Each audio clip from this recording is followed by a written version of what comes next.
Hello guys, जैसा कि मैंने आपको पिछली वीडियो में कहा था, बिगिनर्स के लिए यानी कि जिसको इलेक्ट्रॉनिक बिल्कुल भी नहीं आती है उनके लिए इलेक्ट्रॉनिक सीरीज स्टार्ट कर रहा हूँ, जिनको मैंने कुछ पार्ट में डिवाइड किया है। तो आज की ये सीरीज फर्स्ट नंबर पर आती है।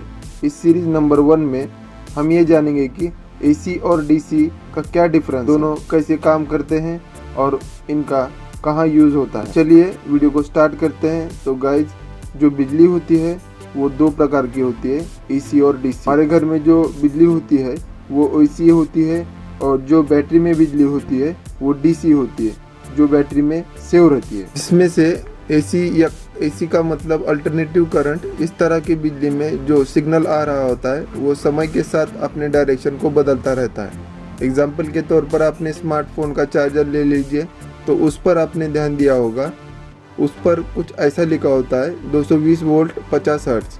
तो ये यहाँ पर 50 हर्ट्ज का मतलब होता है इसमें फ्लो करने वाली बिजली या करंट 1 सेकंड में 100 यानी 2 गुनी अपनी डायरेक्शन को बदलती रहती है। तो चलिए अब नेक्स्ट डीसी के बारे में जानते हैं। डीसी का मतलब होता है डायरेक्ट करंट। इस तरह की बिजली में सिग्नल अपनी दिशा को नहीं बदलता, इसमें करंट लगातार फ्लो होते रहता है। तो इसमें एक साइड लिखा होता है प्लस और दूसरी साइड लिखा होता है माइनस। यानी कि आप कोई डीसी कंपोनेंट लेते हैं जो डीसी सप्लाई से ऑपरेट होता है, तो उस कंपोनेंट पर मार्क होगा ये प्लस है और ये माइनस है, और आप उस कंपोनेंट को प्लस देते हैं और माइनस को माइनस देते हैं, तो जो कंपोनेंट है वो सही चलेगा। अगर उल्टा जोड़ते हैं तो आपका कंपोनेंट खराब होगा या वर्क नहीं करेगा। जबकि एसी पावर सप्लाई में प्लस और माइनस ऐसा नहीं होता, आप जैसा चाहे वैसा लगा सकते हैं। चलिए मैं आपको एक एग्जांपल के तौर पर बताता हूँ।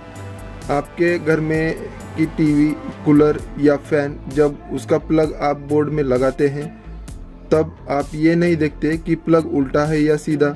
फिर भी अगर आप प्लग उल्टा भी लगा लेते हैं तब भी हमारी जो एसी वाली चीज़ है वो सही से चलती है। तो और एक बात मैं आपको बताना चाहता हूँ, वोल्टेज और करंट में आपको एक डिफरेंस बताता हूँ।